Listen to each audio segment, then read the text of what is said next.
nga niaten sa panagtigom karong orasa. I know nga panalanginan ta sa Ginoo igsoon ang atong iklim. Hallelujah. Ug mao kini akong pagadad-on kapatid, kining ika-unong nga pulong nga nag-ingon, natapos na. Kung sa English pa, it is finished. Mag-ampo ko.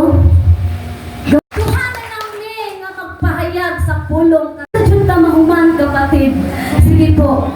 Kining pulong kapatid, mao kinang ika-unom nga gibuhian ni Jesucristo dito sa cross sa Kalbaryo. Natapos na.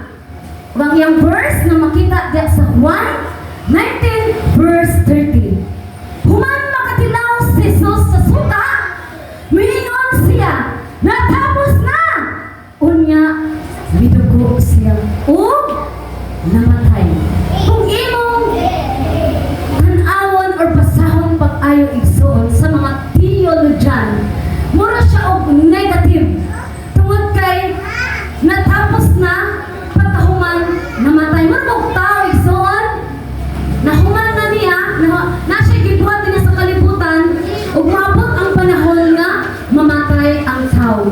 Ug atong palawman pag-ayong kapatid kining word na gibuhian ni Jesus Christ dito sa siya ang pattern igsoon nga siya nag-ayog mga masakiton. Tao siya ani nga panahon igsoon nga sama nato. Gihukas niya ang iyang pagkadiyos. Nag-ayo siya mga masakiton. Naghingilin siya mga demonyo. Saan? Naman nagahigog ako kamo. Maogan ang pinakaanit doon o pinakadat ko ang ipaabot sa Diyos sa inyong kinabuhi. Ison, hindi aksidente nga naabot ka. Hindi simbahan.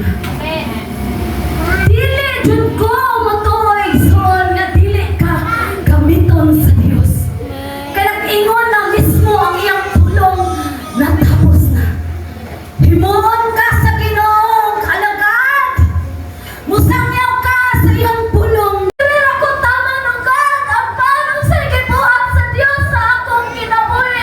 Daghang mga pastor na nag-angkol ka nako, na i-restore ko nila. Kuha ko ganang pasalamatan sa Ginoo. Kung sultihan na mo igsoon, maka-experience man ka na ma-failure sa pagpangalagad, ayaw undan sa pagpangalagad sa Ginoo. I-restore ka sa Diyos! Buhi pa tayo igsoon! Samtang dunang pa tayo kinabuhi! Samtang wala pa balik ang Ginoo! Padayon sa pagpangalagad! Tuwag kay dunang na emisyon nga ipabuhat ang Ginoo sa atong kinabuhi o sa ako.